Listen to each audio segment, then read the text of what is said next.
యేసుక్రీస్తు నామములో మీకు అందరికీ శుభములు. ఈ ధ్యానాలు జరుగుతూ ఉండగా మీరందరూ నా కొరకు ప్రార్థన చేస్తూ ఉన్నందులకు మీకు వందనాలు తెలియజేస్తూ ఉన్నాను. ఎందుకంటే ఈ వాక్య భాగాలు జీవిత అనుభవంలోనికి వస్తేనే కానీ వాటి యొక్క విలువ, వాటి యొక్క లోతు మనం గ్రహించలేము. గనక వాక్య భాగాలు చెప్పటం, దానిని వివరించటం నిజానికి అంత సులువైన పని కాదు. గనక మీ ప్రార్థనలో నన్ను ఎత్తి పట్టుకోవాలని మిమ్మలను వినయంగా కోరుతూ ఉన్నాను. అలానే మనమందరం ఒకరి కోసం ఒకరు ప్రార్థన చేయవలసిన అవసరత ఎంతైనా ఉంది. ఎందుకంటే దేవుడు మాట్లాడుతూ ఉండగా ఆ వాక్య భాగాలు మన జీవితంలో ఫలించాలి. ఓకే, పరిశుద్ధ పరచుట లేక పవిత్రీకరణ అనే ఈ దేవుని కార్యాన్ని గురించి మనం ధ్యానం చేస్తూ వచ్చాం.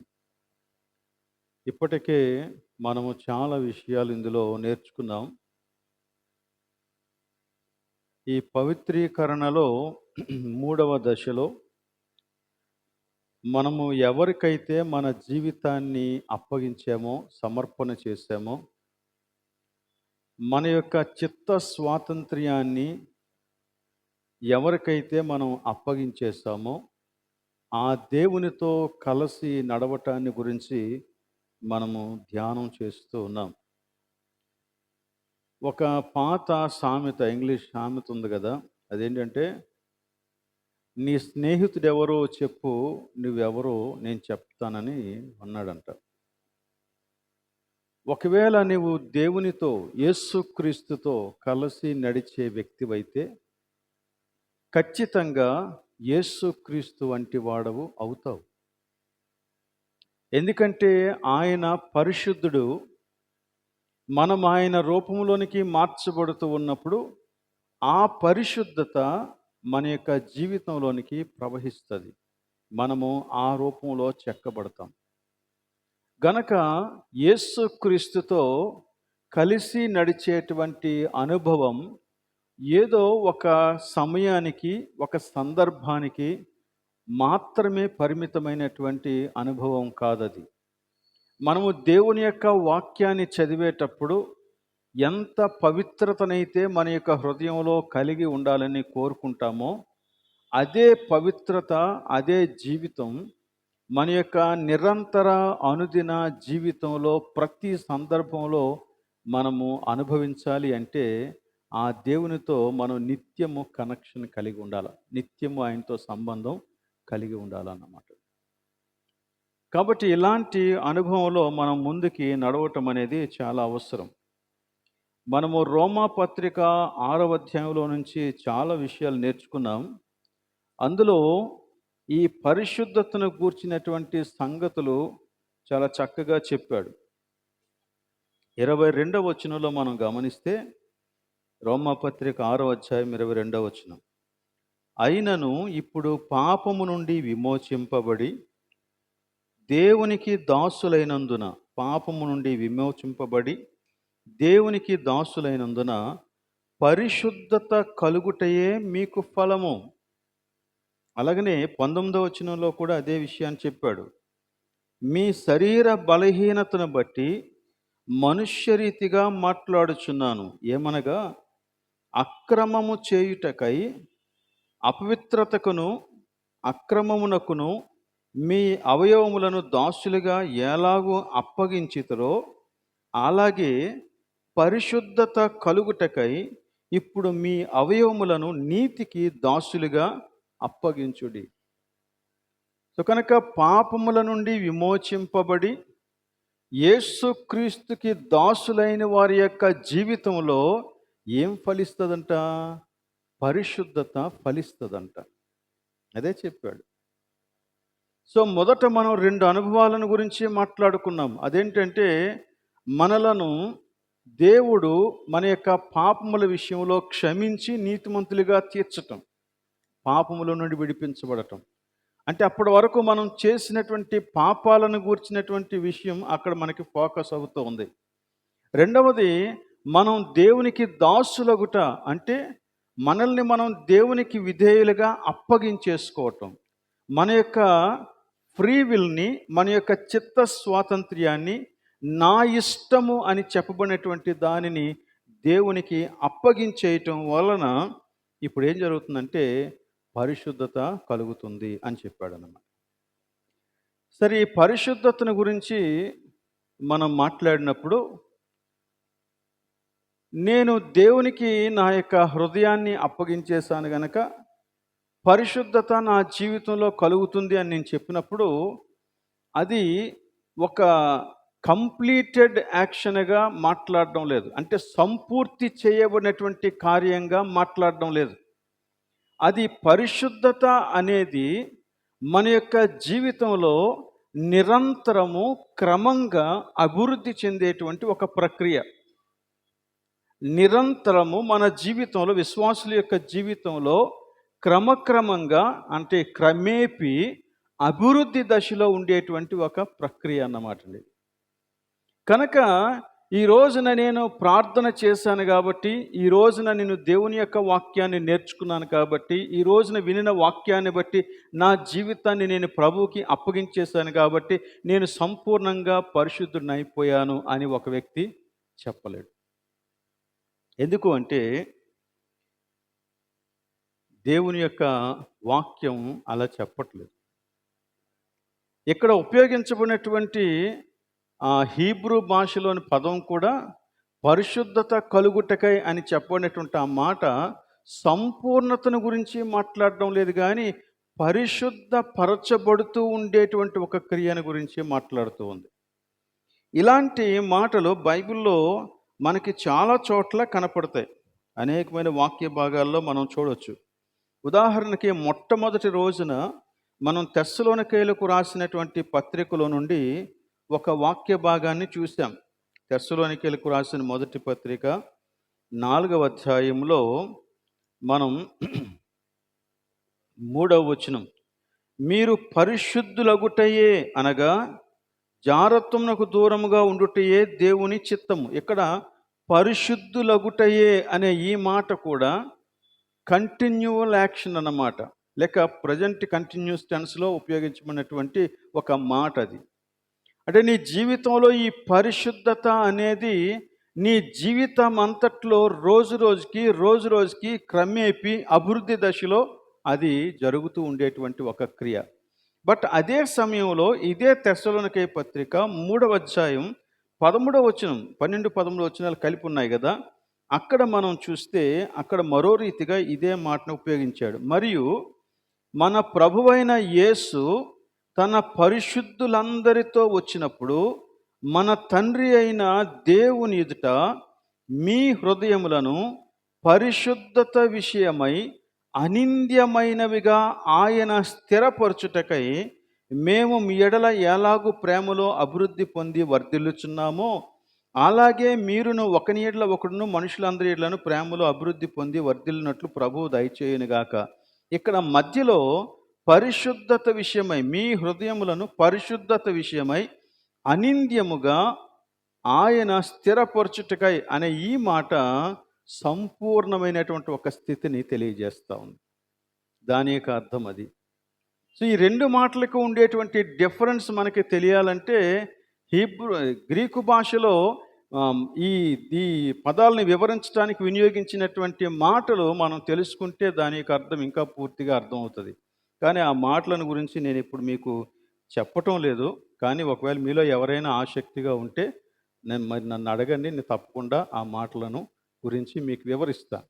అయితే ఒక మాట, మనలో పరిశుద్ధత ఒక క్రమమైన రీతిలో అభివృద్ధి చెందటాన్ని గురించి మాట్లాడుతూ ఉంది. కానీ మనం యేసుక్రీస్తు ఎదుట నిలబడేటప్పుడు ఆ పరిశుద్ధత ఒక సంపూర్ణమైనటువంటి స్థితిని సూచిస్తూ ఉందన్నమాట. సో కనుక ఈ లోకములో మనం యేసుక్రీస్తుతో కలిసి నడుస్తూ ఉండగా పరిశుద్ధతలో దినదినము ఎదుగుతూ ఉంటాం. మనం సంపూర్ణులం కాము. కానీ ఏ రోజునైతే దేవుని యొక్క సన్నిధిలో ఆయన ఎదుట నిలబడతామో ఆ రోజున మనం సంపూర్ణతలోనూ నిలబడతాము. సో సో దాని కొరకు దానిని ఎయిమ్ చేస్తూ అది గురిగా కలిగి మనం ఈ యొక్క జీవితం అంతటిని కూడా జీవిస్తూ ఉన్నాం. కనుక పరిశుద్ధత అనేది ఒక్కసారిగా క్రైస్తవుని యొక్క జీవితంలోనికి రాదు. కొంతమంది అలాగ ఆలోచిస్తారు. ఏదో ఒక రోజున దేవుడు నన్ను పరిశుద్ధపరిచేస్తాడు అని. కొంతమందికి ఇది కొంచెం ఎక్స్‌క్యూజ్‌లా కూడా అనిపిస్తది. వారి యొక్క అవిధేయతలను సమర్థించుకోవటానికి. వారేమని మాట్లాడతారంటే, పరిశుద్ధులు యొక్క జీవితంలో ఉన్నటువంటి కొన్ని బలహీనతలను, కొన్ని అక్కడక్కడ పడిపోయినటువంటి స్థితులను వారు గుర్తు చేసి, ఏ వ్యక్తి సంపూర్ణుడు, నేను సంపూర్ణంగా జీవించటానికి లేక నేను పరిశుద్ధతలో జీవించటానికి అని అడిగేటువంటి వారు చాలామంది ఉన్నారు. కానీ ఇక్కడ మనం ఒక్క రాత్రిలోనే సంపూర్ణంగా పరిశుద్ధులం అయిపోము, కానీ మన యొక్క జీవితం పరిశుద్ధతలో దినదినము అభివృద్ధి చెందాలి. అది క్రైస్తవ జీవితం. దీన్ని ఆధారంగా చేసుకొని ఎక్కడ ఉన్నవారు అక్కడే అదే పాపంలో కొనసాగటం దేవుని యొక్క చిత్తం కాదు. ఆ పాపము నుంచి విడిపించబడి ప్రతిరోజు కూడా పరిశుద్ధత వైపు, ఇంకా అధిక పరిశుద్ధత వైపు మనము అడుగులేస్తూనే ఉండాలన్నమాట. దాన్నే కొరింథీ పత్రికలో మనం చూసాం కదా, మహిమ నుండి అధిక మహిమకు మనం నిరంతరము ఎదుగుతూ ఉండేటువంటి వారు. అది దేవుని యొక్క కార్యంగా మనం చూసాం. ఈవెన్ పౌలు కూడా తన యొక్క జీవితంలో ఇలాంటి అనుభవాన్ని గురించి మాట్లాడుతూ ఉన్నాడు. అయితే ఈ నిరంతర ప్రక్రియను గురించి బైబిల్లో మరికొన్ని వచనాలు మనం చూద్దాం. రోమా పత్రికలో 12వ అధ్యాయంలో 1-2 వచనాలు గతంలో మనం ధ్యానం చేస్తాం. అయితే అందులో మొదటి వచనాన్ని ధ్యానం చేస్తాం, కానీ 2వ వచనాన్ని మనం ధ్యానం చేయలేదు. కాబట్టి 2వ వచనంలో ఈ అనుభవాన్ని గురించి మాట్లాడుతూ ఉంది. సో మొదటి వచనం సమర్పణను గురించి మాట్లాడుతూ ఉంది. ఆ సమర్పణ ఏంటి? కాబట్టి సహోదరులారా, పరిశుద్ధమును దేవునికి అనుకూలమునైన సజీవ యాగముగా మీ శరీరములను ఆయనకు సమర్పించుకొనుడని దేవుని వాత్సల్యమును బట్టి మిమ్మును బతిమాలు కొనుచున్నాను. ఇట్టి సేవ మీకు యుక్తమైనది. సో ఇది ఒక సమర్పణను గురించి మాట్లాడుతుంది. విశ్వాసి యొక్క జీవితంలో జరగాల్సిన ఒక సమర్పణ గురించి.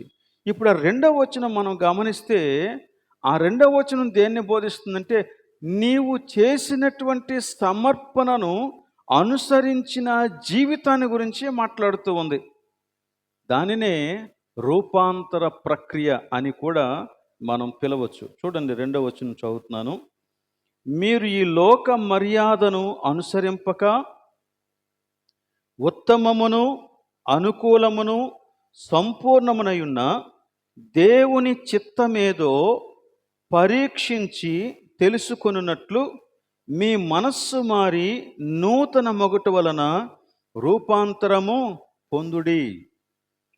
మీరు ఈ లోక మర్యాదను అనుసరించకుండా దేవుని యొక్క చిత్తమేదో పరీక్షించి తెలుసుకోవటానికి మీరు మనస్సు మారి నూతన మొగుట వలన రూపాంతరము చెందుడి, లేక రూపాంతరము పొందుడి అనేటువంటి మాట. రూపాంతరము పొందుడి అనే మాట. ఈ మాట అవిశ్వాసులతో దేవుడు చెప్పటం లేదు. అవిశ్వాసులకు చెందిన హెచ్చరిక కాదు ఇది. విశ్వాసులకు చెందినటువంటి మాట ఇది. విశ్వాసులతో దేవుడు మాట్లాడుతూ ఉన్నాడు. పరిశుద్ధతలో విశ్వాసి ఎదగాలి అంటే ఆ విశ్వాసి ఖచ్చితంగా దేవుని యొక్క చిత్తాన్ని గూర్చిన జ్ఞానం కలిగి ఉండాల. దేవుని యొక్క చిత్తాన్ని గూర్చినటువంటి జ్ఞానము నీకు రావాలి అంటే 2 విషయాలు చేయాలన్నాడు. ఒకటి, లోక మర్యాదను అనుసరించొద్దు. 2వది, నీ మనస్సు మారి నూతనమవ్వాలి అని మాట్లాడుతూ ఉన్నాడు.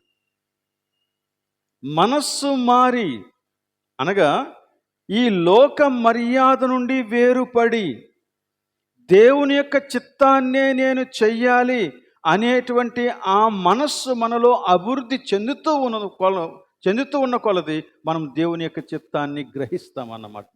అప్పుడు ఆ రూపాంతర ప్రక్రియ మన జీవితంలో నిరాటంకంగా కొనసాగుతుంది. ఈ రూపాంతరం అనేది ఒక ప్రక్రియ. దీనిని మనం ఈ మాట అలంకారప్రాయంగా ఇక్కడ వాడబడినటువంటి మాట. ఇది మనకి ఎక్కువ శాతం ఎక్కడ కనపడుతుందంటే గొంగలి పురుగు సీతాకోక చిలుకగా మారేటువంటి ప్రక్రియ రూపాంతర ప్రక్రియ. గొంగల పురుగు చాలా నీచమైనదిగా ఎంచుతారు, ఎవరు దగ్గరికి రానివ్వరు. కానీ అదే సీతాకోక చిలుకగా మారినప్పుడు దాని వెంట పరిగెడతారు దానిని పట్టుకోవాలని. దానికి దీనికి ఏంటి తేడా అంటే అదే జీవం, కానీ రూపాంతరం చెందిందంతే తేడా. ఆ రూపాంతరం చెందటానికి కొంత సమయము ఉంటుంది. ఆ సమయములో ఈ గొంగలి పురుగు సీతాకోక చిలుకగా రూపాంతరం చెందుతుంది. ఈ రూపాంతరం అనేది ఎక్స్టర్నల్, బయట మార్పు కాదు, బాహ్య మార్పు కాదు. అది అంతర్గతంగా జరిగేటువంటి ఒక మార్పు, లోపల నుంచి జరిగేటువంటి మార్పు అన్నమాట. అందుకనే ఈ రూపాంతరం అనేటువంటి మాట ఇక్కడ వినియోగించాడు. సో పరిశుద్ధత అనేది లోపల నుంచి మార్పు చెందుతూ రావాల్సినటువంటి విషయం. నీ లోపలి మార్పు నీ బాహ్య స్వరూపాన్ని మారుస్తుంది. కానీ ఎక్కువ శాతం మనం చూస్తే ఎక్కువ మంది క్రైస్తవులు సర్ఫేస్ క్రిస్టియన్స్, అంటే కేవలం బాహ్యానికే క్రైస్తవులుగా కనపడేటువంటి వారు ఎక్కువ మంది కనపడతారు. కానీ నిజానికి క్రైస్తవ జీవితం, రూపాంతర ప్రక్రియ జరిగేటువంటి ఈ జీవితం, ఇది డీపర్ క్రిస్టియన్ లైఫ్. అంటే లోతులో, నీ హృదయపు లోతుల్లో జరిగేటువంటి మార్పు ఇది. కనుక పరిశుద్ధత అనేది బాహ్యంగా మనం చేసుకునేటువంటి కొన్ని మార్పులకు సంబంధించింది కాదు. పరిశుద్ధత అనేది హృదయంలో, మనస్సులో జరగవలసినటువంటి మార్పుకు సంబంధించింది. ఇంతకుముందు నేను మీకు ఈ విషయం చెప్పానో లేదో, అదే గొంగల పురుగును తీసుకొని జాగ్రత్తగా సీతాకోక చిలుక యొక్క రెక్కలను కత్తిరించి ఆ గొంగల పురుగుకి అంటించామనుకోండి, కనపడటానికి సీతాకోక చిలుకలాగా కనపడవచ్చు, కానీ దాని లక్షణాలన్నీ ఎలా ఉంటాయి? గొంగల పురుగు లక్షణాలే ఉంటాయి. మనము రెక్కలు తగిలించినంత మాత్రాన అది ఎగరలేదు. మనం రెక్కలు తగిలించినంత మాత్రాన అది తేనె తినదు. మనం రెక్కలు తగిలించినంత మాత్రాన అది కొంచెం అట్రాక్టివ్గా కనపడొచ్చేమో కానీ దాని యొక్క స్వభావంలో ఎలాంటి మార్పు ఉండదు. చాలాసార్లు క్రైస్తవులు అలాంటి బాహ్యమైన మార్పులు కొన్ని చేసి మేము పరిశుద్ధతలో ఎదుగుతున్నామని అనుకుంటారు. కానీ ఇది బాహ్యమైన మార్పుకు సంబంధించింది కాదు. నీ అంతరంగంలో జరిగేటువంటి మార్పు నీ బాహ్య స్థితిలో కూడా మార్పుని రిఫ్లెక్ట్ చేస్తుంది. అది స్వభావంలో మార్పు అన్నమాట. సో అలాంటి మార్పుని ఇది సజెస్ట్ చేస్తా ఉంది. ఓకే, ఎంతకీ లోక మర్యాదను అనుసరింపక అంటే అర్థం ఏంటి?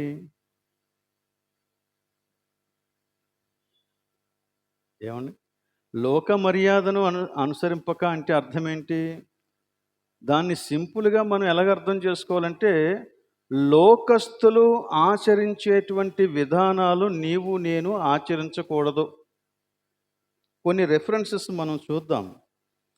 నిర్గమకాండం 23వ అధ్యాయం 2వ వచనం చదవండి. నిర్గమకాండం 23వ అధ్యాయం 2వ వచనం. దుష్కార్యము జరిగించుటకై సమూహమును వెంబడించవద్దు, న్యాయమును త్రిప్పివేయుటకు సమూహముతో చేరి వ్యాజ్యములో సాక్ష్యము పలుకకూడదు.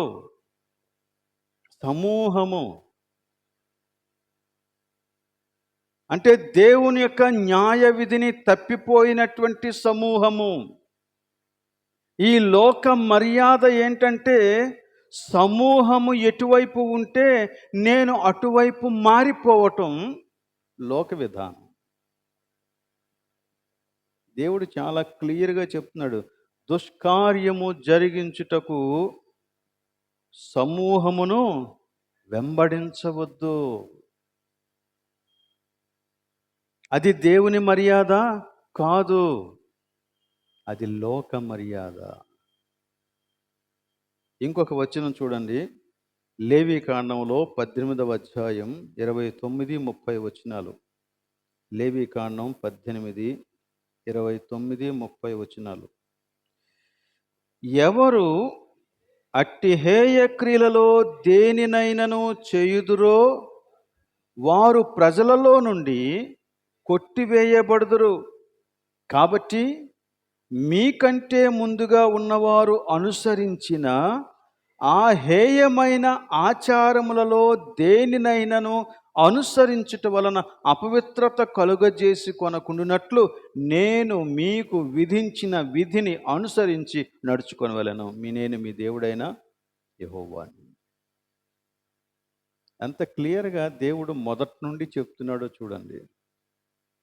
అది నా విధానం కాదు, అది నా విధానం కాదు అంటున్నాడు. ఇంకా మనం చాలా రెఫరెన్సెస్ చెప్పుకోవచ్చు. నేను ఇక్కడ చాలా రెఫరెన్సెస్ రాశాను, కానీ అవన్నీ మనం ఇప్పుడు చదవలేం. కానీ బట్ కొన్ని చదవచ్చు, వాటిని మనం చూద్దాం.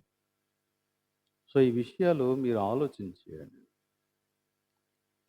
మనం క్రైస్తవులమైనప్పటికీ కూడా చాలాసార్లు ఇలాంటి ప్రవర్తన మనలో కనపడుతుంది.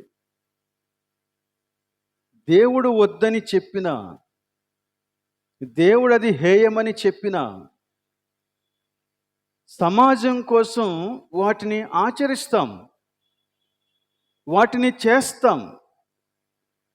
నువ్వు నిజంగా నీ యొక్క హృదయాన్ని దేవుని చేతిలో పెట్టేస్తే, నీ యొక్క ఫ్రీ విల్ని దేవునికి అప్పగించేసిన వాడవైతే నువ్వు ఇంకా దేనికోసం భయపడాల్సిన పని లేదు. నీ దేవునికి అది అంగీకారమా కాదా అంతవరకే ఆలోచించాలి. కొంతమందికి నేను వారితో ఎన్కౌంటర్ చేసినప్పుడు డైరెక్ట్గానే కొన్ని విషయాలు చెప్పాను. అప్పుడు వాళ్ళు ఏమన్నారో తెలుసా అండి? అలాగేనండి అన్నారండి, అలాగే చేస్తామండి అన్నారు. కానీ ఏం చేశారో తెలుసా? అలా చేయలేదు. కానీ వారు ఏదైతే అనుకున్నారో, ఏదైతే చేయాలనుకున్నారో దానిని చేసినప్పుడు నన్ను పిలవకుండా నాకు మరుగు చేసి చేసుకున్నారు. అర్థమవుతుందా మీకు? ఎందుకు అంతగా మనం లొంగిపోతున్నాం? ఎందుకు అంతగా విశ్వాస జీవితంలో దిగజారిపోవాలి? నీ జీవితంలో అసలు నువ్వెందుకు జీవించాలో నీకు తెలిసింది కదా. క్రైస్తవ జీవితం అంటే నీకు అర్థమైంది కదా. నీ క్రైస్తవ జీవితం యేసుక్రీస్తుతో కలిసి జీవించాలని నీకు అర్థమైంది కదా. యేసుక్రీస్తుని వెంబడించటమే నీ క్రైస్తవ జీవితం అని నీకు అర్థమైంది కదా. నీ క్రైస్తవ జీవితానికి గురి దేవుని ఎదుట పరిశుద్ధంగా నిలవబట్టమని నీకు తెలిసింది కదా. అయినా ఎందుచేత మనము ఇంకా ఇంకా విరుద్ధమైన భావాలు కలిగిన జీవితానికి దాసోహమైపోతాం. సమర్పణలో మనం చేసింది అదే. అందుకనే సమర్పణ దశ దాటకుండా నువ్వు క్రీస్తుతో కలిసి జీవించడం అనేది జరగదు. నువ్వు మొట్టమొదట యేసుక్రీస్తు దగ్గరికి వచ్చినప్పుడు నువ్వు చేసిన పాపాలను ఒప్పుకున్నావు. ప్రభువా నేను పాపిని, నన్ను క్షమించు అన్నావు. దేవుడు క్షమించేశాడు. కానీ ఆ తర్వాత నీ జీవితంలో నీ యొక్క అహం నీకు అడ్డొస్తుందని నీకు అర్థమైంది. అనగా దేవుని మీద, దేవుని యొక్క పరిశుద్ధత మీద, దేవుని యొక్క మాట మీద తిరుగుబాటు చేసినటువంటి స్వభావం. పతన స్వభావం అంటే అదే, తిరుగుబాటు చేసే స్వభావం.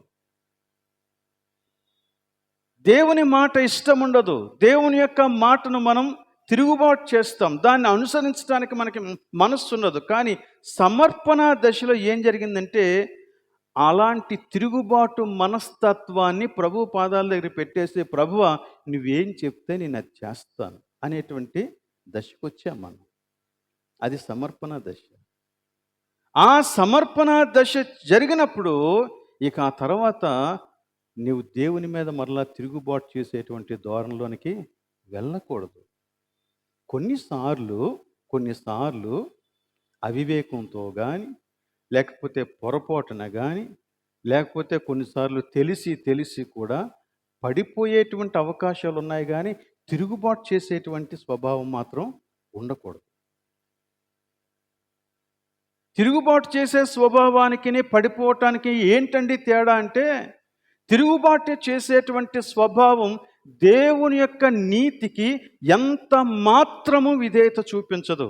కానీ పడిపోయేవాడు అయ్యో నేను పడిపోయినని తిరిగి లేస్తాడు. నేను ఏ స్థితిలో నుంచి పడిపోయానో అని తన యొక్క మనస్సులో అది అర్థమవుతుంది. అందులో నుంచి తిరిగి లేచే వరకు అతని యొక్క హృదయంలో గొప్ప వేదన ఉంటుంది.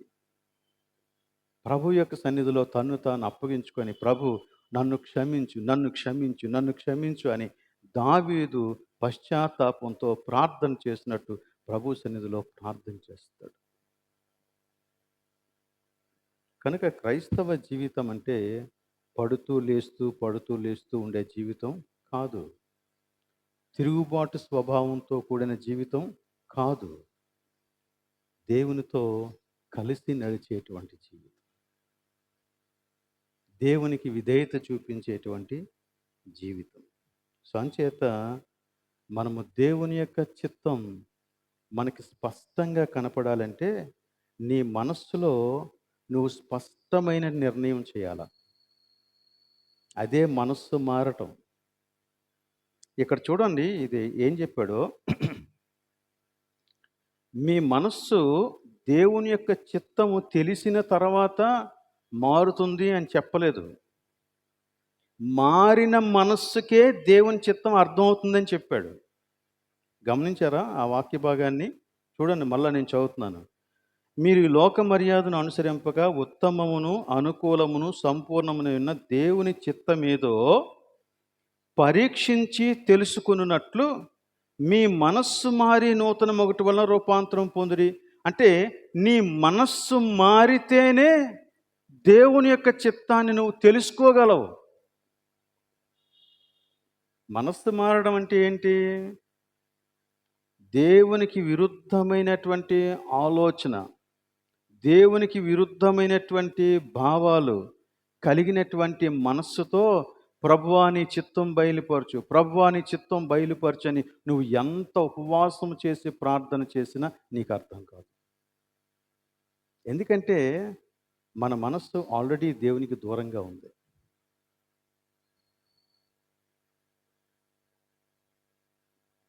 అందుకని ఏ సమర్పణ అయితే ప్రభువుకి చేశామో ఆ సమర్పణలో నడవటం, కంటిన్యూగా అందులో నడవటం, అది అలవర్చుకోవాలి. ఎప్పుడైతే ప్రభు యొక్క చిత్తానికి విధేయత చూపించేటువంటి మనస్సు మనకు వస్తుందో అప్పుడు మనకి దేవుని చిత్తం అర్థమవుతుంది. దేవుని చిత్తాన్ని పరీక్షించి తెలుసుకోవడానికి అర్థమవుతుంది. ఓకే, ఇప్పుడు ఆల్మోస్ట్ ఎగ్జామ్స్ అయిపోయాయి. ఇప్పుడు అందరికీ కూడా, టీచర్స్ అందరికీ కూడా నెక్స్ట్ డ్యూటీ ఏంటి? ఏమన్నా స్పాట్ వాల్యుయేషన్ కదా. అందరూ పేపర్స్ని కరెక్ట్ చేయాలా. నువ్వు పేపర్ కరెక్ట్ చేయాలంటే నీకున్న అర్హత ఏంటి?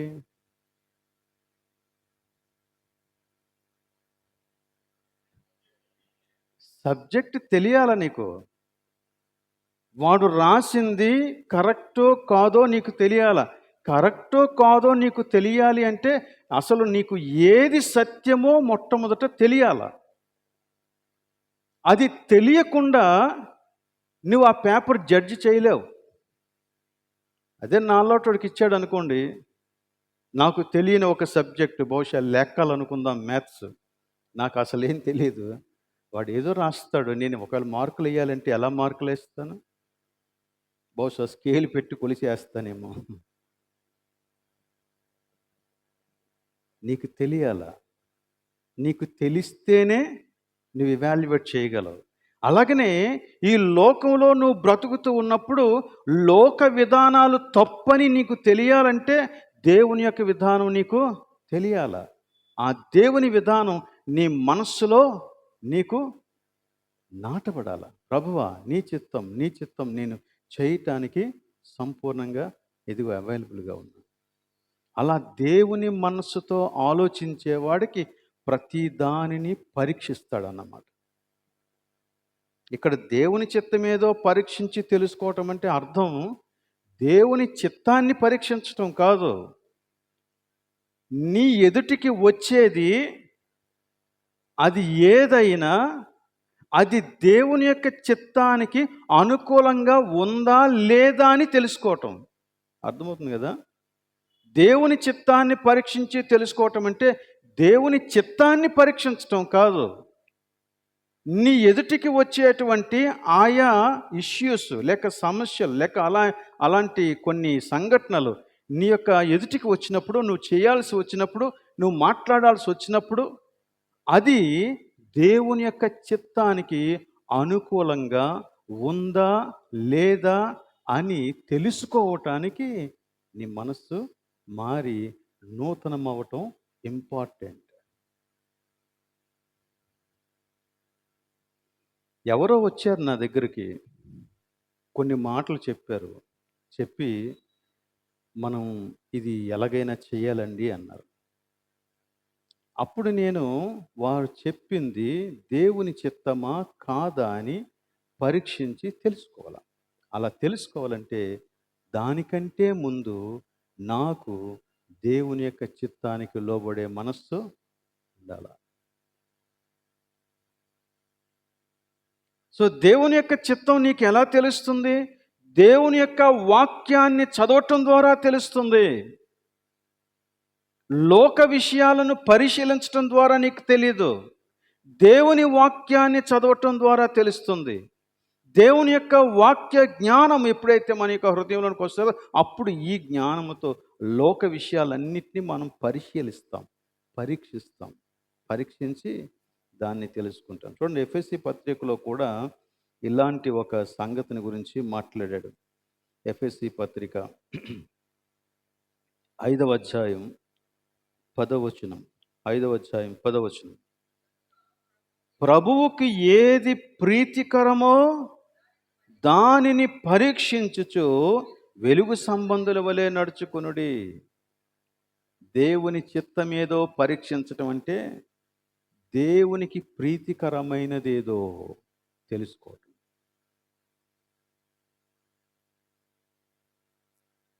దేవునికి ప్రీతికరమైనదేదో లేక దేవునికి ఇష్టమైనదేదో అది నేను తెలుసుకోవాలంటే ఖచ్చితంగా ఈ మార్పు చెందినటువంటి మనస్సు అవసరం. అందుకనే సమర్పణా స్థితి లేకుండా యేసుక్రీస్తుతో కలిసి నడవటం అసాధ్యం. నీకు జ్ఞానం ఉంటే నువ్వు గొప్ప ప్రసంగాలు చేయొచ్చేమో కానీ దేవునితో కలిసి నడవలేవు మనసు మారకపోతే. ప్రతి చోట నీ ఫ్రాడ్యులెంట్ బిహేవియర్ కనపడుతూనే ఉంటుంది అన్నమాట. అబద్ధపు జీవితం కనపడుతూనే ఉంటుంది, అబద్ధపు మాటలు కనపడుతూ ఉంటాయి, అబద్ధపు విధానాలు కనపడుతూ ఉంటాయి, అపవిత్రమైనటువంటి జీవిత విధానం కనపడుతూ ఉంటుంది. కానీ నువ్వు ఎప్పుడైతే దేవుని యొక్క వాక్యానికి నీ యొక్క హృదయాన్ని విధేయత చూపించేలాగా చేస్తావో, లోబడతావో, అప్పుడు ప్రతిదానిని పరీక్షించి అది దేవుని చిత్తమా కాదా అని తెలుసుకొని అడుగులేస్తాం. దానిలో మనం నడుచుకుంటాం. అది మనలను దినదినము రూపాంతరం చెందిస్తుంది. కొరింథీ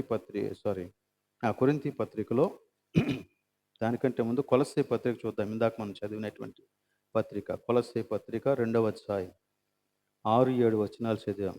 ఈ 6-7 వచనాలు కలిపే ఉన్నాయి. అక్కడ చూడండి ఏమని మాట్లాడుతున్నాడు. కావున మీరు ప్రభువైన క్రీస్తు యేసును అంగీకరించిన విధముగా ఆయన యందు వేరు పారండి. ఎలా వేరు పారాలంట? యేసు క్రీస్తుని నువ్వు అంగీకరించిన విధముగా. అలానే క్రిందన ఇంకొక మాట చెప్పాడు, మీరు నేర్చుకునిన ప్రకారముగా. 2 మాటలు. మీరు యేసు క్రీస్తుని అంగీకరించిన విధంగా వేరుపారండి. అలాగనే మీరు నేర్చుకునిన ప్రకారముగా స్థిరపడండి. అలానే అక్కడ ఇంకొక మాట, కట్టబడండి అని కూడా చెప్పాడు. ఇంటి వలె కట్టబడుచు. దీనినే యాకోబు యోధా పత్రికలో మీరు విశ్వసించిన అతి పరిశుద్ధమైన దాని మీద మిమ్మును మీరు కట్టుకొనుచు అంటాడు. యేసు క్రీస్తుని గురించి అలాగనే వినిన ప్రకారంగా అంటే ఆయన వాక్యాన్ని గురించి మాట్లాడుతున్నాడు. నువ్వు నమ్మిన యేసు క్రీస్తు ఎవరు? ఆయన నోట నుండి వచ్చిన వాక్యం ఏంటి? వీటి మీద మన యొక్క జీవితాలను కట్టుకోవటమే, అందులో వేరుపారడం అంటే లోతుగా ఎదగటమే డీపర్ క్రిస్టియన్ లైఫ్ గురించి మాట్లాడుతాడు. లోతుగా ఎదగటమే క్రైస్తవ జీవితం. అదే ఆయనతో కలిసి నడవటం అంటే, ప్రభువుతో కలిసి నడవటం అంటే అదే. సో దేవుని యొక్క వాక్యాన్నే చదవటం మానేసి దేవుని సన్నిధిలో ప్రార్థనాపూర్వకంగా వారి యొక్క జీవితాలను అప్పగించుకోవటం మానేసి నేను ప్రభువుతో కలిసి నడుస్తాను, ప్రభువుతో కలిసి నడుస్తానంటే ఇట్ ఈస్ ఇంపాసిబుల్. అందుచేతనే మనము ఎవరో ఇచ్చినటువంటి సందేశాల మీద ఆధారపడకూడదు, యూట్యూబ్స్ మీద ఆధారపడకూడదు, ఎవరో చేసేటువంటి ప్రార్థనల మీద ఆధారపడకూడదు. నీ మట్టుకు నువ్వు దేవుని సన్నిధికి రావాలి. దేవుని వాక్యం నువ్వు వ్యక్తిగతంగా చదవాల్సిందే. అది చదవకుండా నీ కోసం 100 మంది ప్రార్థన చేసిన నీ జీవితంలో మార్పు రాదు, పరిశుద్ధతలో ఎదగలేవు. కొంతమంది చాలా చక్కగా సాకు చెప్తారు, బహుశా అది మనకి నిజమే అని కూడా అనిపించవచ్చు. నాకు అస్సలు టైం లేదు అని. నీకు ఎంత టైం లేకపోయినా నువ్వు దేవుని వాక్యం చదవకుండా నువ్వు ఎదగలేవు. దేవుని వాక్యాన్ని ధ్యానించకుండా ఎదగలేవు. దేవుని వాక్యానికి నీ జీవితాన్ని ప్రార్థనలో అప్పగించుకోకుండా నువ్వు ఎదగలేవు. అది జరిగే పని కాదు. అది ఒకటైతే, ఇప్పుడు మనం చేసే ప్రతి పనిని ఈ వాక్యంతో పరిశీలించి చూసుకోవటం, అది ఇక్కడ చెప్పాడు అన్నమాట. అప్పుడు ఏం జరుగుతుందంటే రూపాంతరం జరుగుతుంది. నీ క్రియలు నీ గురించి సాక్ష్యం చెప్తాయి. నీ విధానాలు నీ ఎదుగుదలను బాహ్యంలో చూపిస్తాయి. నీ బాహ్య జీవితంలో ప్రజల ఎదుట నీకొక మంచి సాక్ష్యం ఉంటుంది. సాక్ష్యం అంటే అదే అసలు యాక్చువల్లీ వాక్యానుసారమైనటువంటి జీవితం. ఇలా ప్రభువులో ఎదుగుతూ ఉన్నప్పుడంట నిజమైన విశ్వాసికి ఇంకొక లక్షణం ఉంటుందండి. అది ఇక్కడే చెప్పాడు కొలస్సీ పత్రికలోనే. కావున మీరు ప్రభువైన క్రీస్తు యేసును అంగీకరించిన విధముగా ఆయన యందు వేరు పారిన వారై ఇంటి వలె కట్టబడుచు, మీరు నేర్చుకొనిన ప్రకారముగా విశ్వాసమందు స్థిరపరచబడుచు. ఆ నెక్స్ట్ మాట ఏంటి? కృతజ్ఞతాస్తుతులు చెల్లించుటయందు విస్తరించుచు ఆయన యందు నడుచుకునుడి. ఇదేం మాట ఇది? కృతజ్ఞతాస్తుతులు చెల్లించుటయందు విస్తరించుట అంటే ఇది కానుకలను గురించి మాట్లాడడం లేదు ఈ మాట. లేదా మనం ఊరికినే చెప్పే హల్లెలూయల గురించి మాట్లాడడం లేదు. స్తుతి స్తోత్రం హల్లెలూయా అని మాటి మాటికి చెబుతూ ఉంటాం చూసారా, దానిని గురించి మాట్లాడడం లేదు. దేని గురించి మాట్లాడుతుందంటే ప్రభువు ఎడల మనకుండే సంతోషాన్ని గురించి మాట్లాడుతుంది. దేవుని యొక్క వాక్యానికి విధేయత చూపించేటప్పుడు కలిగే సంతోషం గురించి మాట్లాడుతుంది. ఈ సంతోషమే అసలు నువ్వు నిజంగా విశ్వాసివా కాదా అనేది తెలియజేస్తుంది. Mind it. దేవుని యొక్క వాక్యము నీ కాళ్ళకు సంఖ్యలలాగా నీకుందా, లేక అది నీకు సంతోషంగా అనిపిస్తూ ఉందా?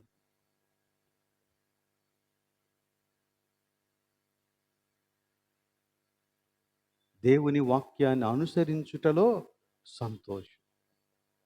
అందుకే కీర్తనకారుడు అలా చెప్పాడు, ఏమంటే దుష్టుల ఆలోచన చొప్పున నడువక, పాపుల మార్గమున నిలువక, అపహాసకులు కూర్చుండి చోటన కూర్చుండక, యెహోవా ధర్మశాస్త్రం నందు, ఆ మాట చాలా ఇంపార్టెంట్, ఆనందించుచు దివారాత్రులు దానిని ధ్యానించేవాడు ధన్యుడు.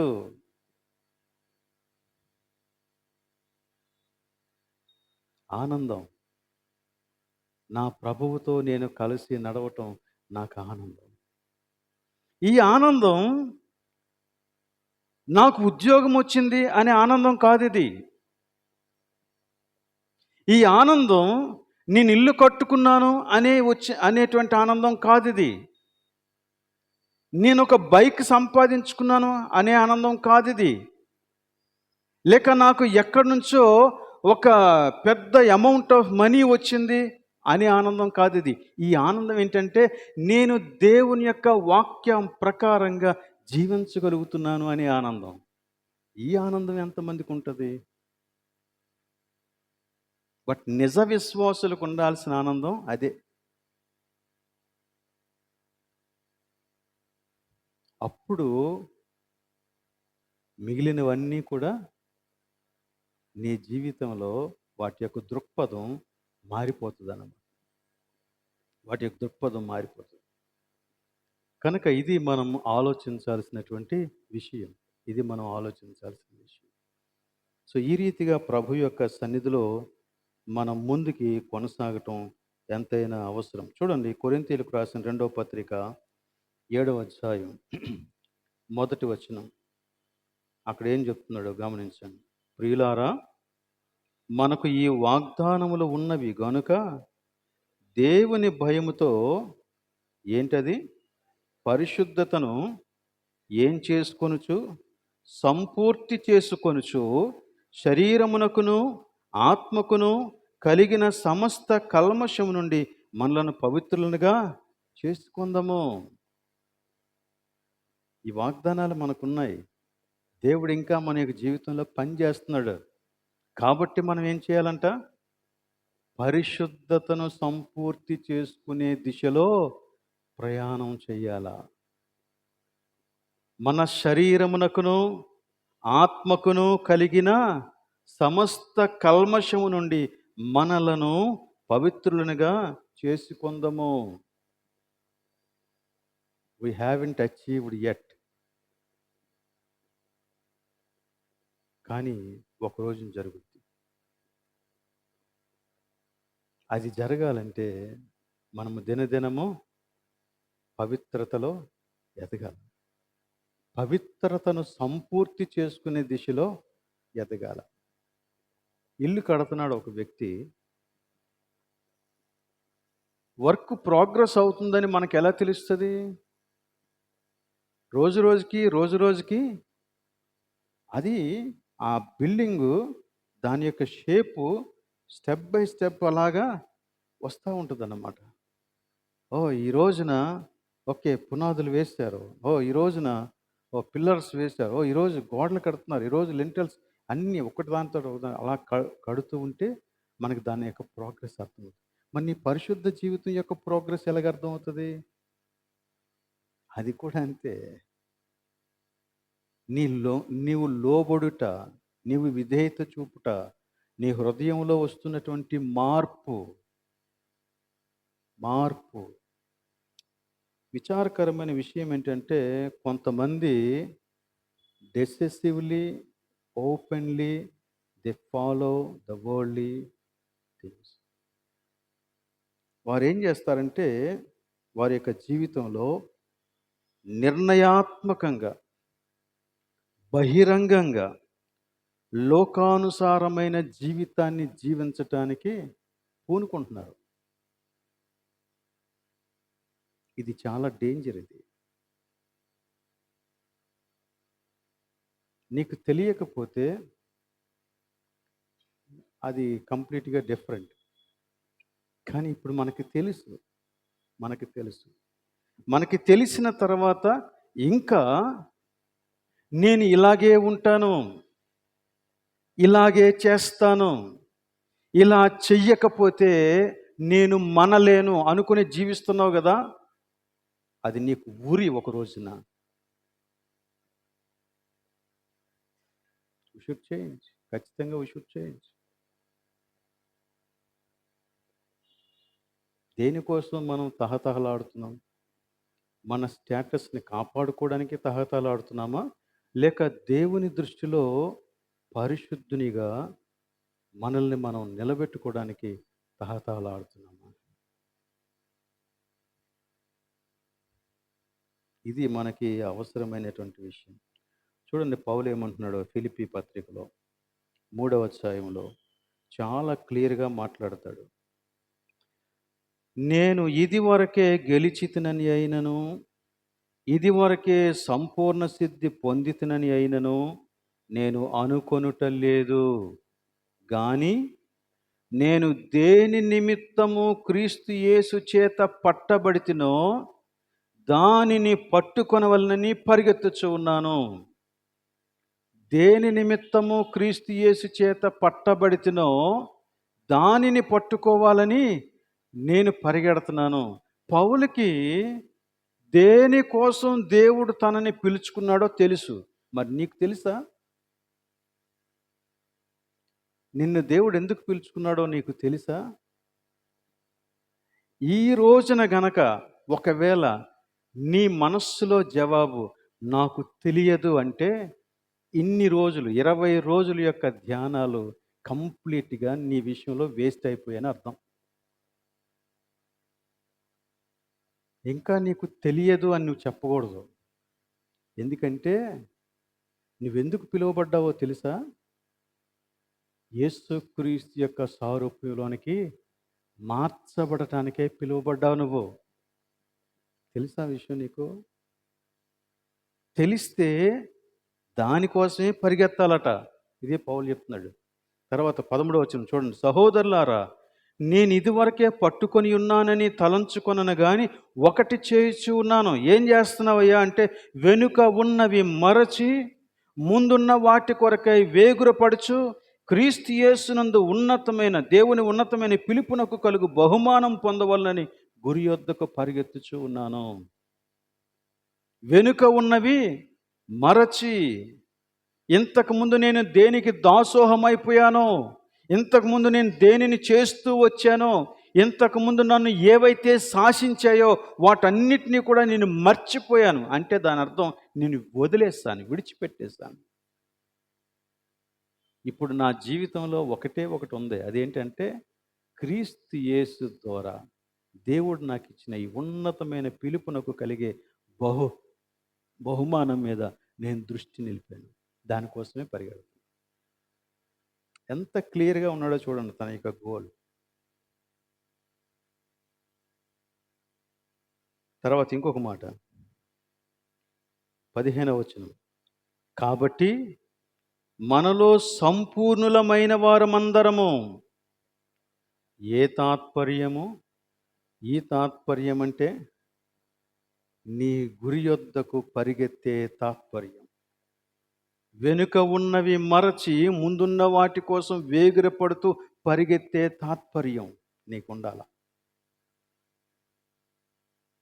సంపూర్ణులమైన వారమందరము అంటే విశ్వాసంలో ఎదుగుతూ ఉన్న మనమందరం ఇదే తాత్పర్యాన్ని కలిగి ఉండాల. వేరు తాత్పర్యం మన జీవితంలోనికి వస్తే ఇక మనం క్రీస్తు వారం కాదు. ఇదే తాత్పర్యం ఉండాల. ఇదే తాత్పర్యం. ఈ రోజుకి కూడా ఒకవేళ నీ జీవితంలో నువ్వు దేవునితో బేరమాడుతూ ఉన్నట్లయితే, ప్రభువా ఈ ఒక్క విషయంలో నన్ను వదిలేయని నువ్వు బేరమాడుతూ ఉన్నట్లయితే, ఇంకా నువ్వు నీ యాత్ర స్టార్ట్ చేయలేదు క్రైస్తవ జీవితం. ప్రభువా ఇదొక్కటి ముగిసిపోవాలా, 1 సంవత్సరం పడుతుంది, లేకపోతే 2 సంవత్సరాలు పడుతుంది, ఇదొక్కటి అయిపోతే అప్పుడు నేను వచ్చేస్తాను. బేరం ఆడుతున్నావా? నువ్వు క్రైస్తవ జీవితాన్ని జీవించడం లేదు.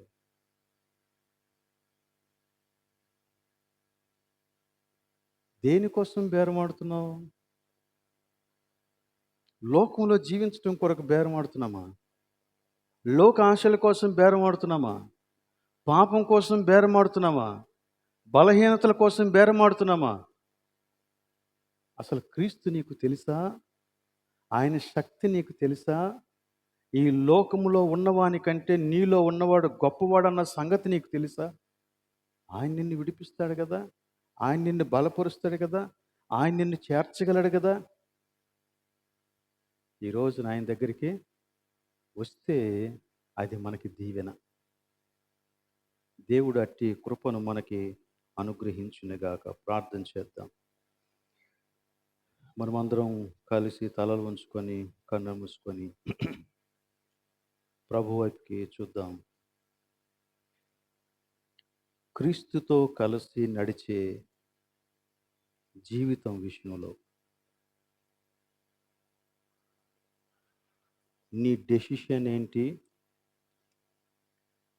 అలానే నీ మనస్సులో ఉన్న భావం ఏంటి? నీ తాత్పర్యం ఏంటి? ఒక్కసారి ఆలోచించుకొని సరి చేసుకుందాం. వాక్యం చాలా క్లియర్గా చెప్తుంది. లోక మర్యాదను అనుసరింపక ఉత్తమమును అనుకూలమును సంపూర్ణమునైన దేవుని చిత్తమేదో పరీక్షించి తెలుసుకున్నట్లు మీ మనస్సు మారి నూతన మొగటు వలన రూపాంతరము పొందుడి. ప్రేమ కలిగిన మా ప్రభువానికి స్తోత్రములు.